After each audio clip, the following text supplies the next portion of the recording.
Man ఈ work చేసి ఎంత ఇస్తారు నీకు? 500 ఇస్తారు సార్. అంతేనా? వేరే చీప్. అది ఈ పనికి బయట దేశంలో అయితే 5,000 ఇచ్చుంటారు. 5,000? ఏర్పాట్లు చేస్తాను. వెళ్తావా బయట దేశం? వెళ్తాను సార్. అక్కడ ఏం పని చేయాలి? ఏసీ ఇంట్లో చల్లగా కూర్చొని ఉండాలా. పెద్ద పెద్ద డబ్బులుండే వాళ్ళు పార్టీ చేసుకుంటారు కదా, వాళ్ళకి అన్నం వడ్డించేది, వాళ్ళ పిల్లకాన్ని చూసుకునేది అంతా ఏసీ ఇంట్లోనే. అయితే నేను కలర్ వచ్చేస్తాను. వచ్చేస్తావు ఎడారి కదా.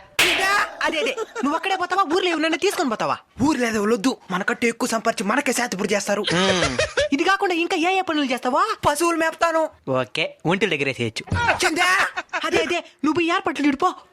సరే, తెల్లగొచ్చేపోతాను. అయ్యా రే బకరా దొరికినట్టు పంపిస్తానా? మంచి ఎడారి చూడండి. అలా మోసం చేయడం తప్పు కదా సార్.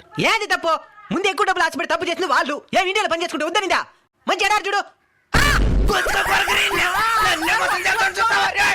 ఎక్కువ డబ్బులు కాసుపడి ఏ జంటి చేతిలో మోసపోవద్దండి. బయట దేశం పోయే ముందే జాగ్రత్త పడండి.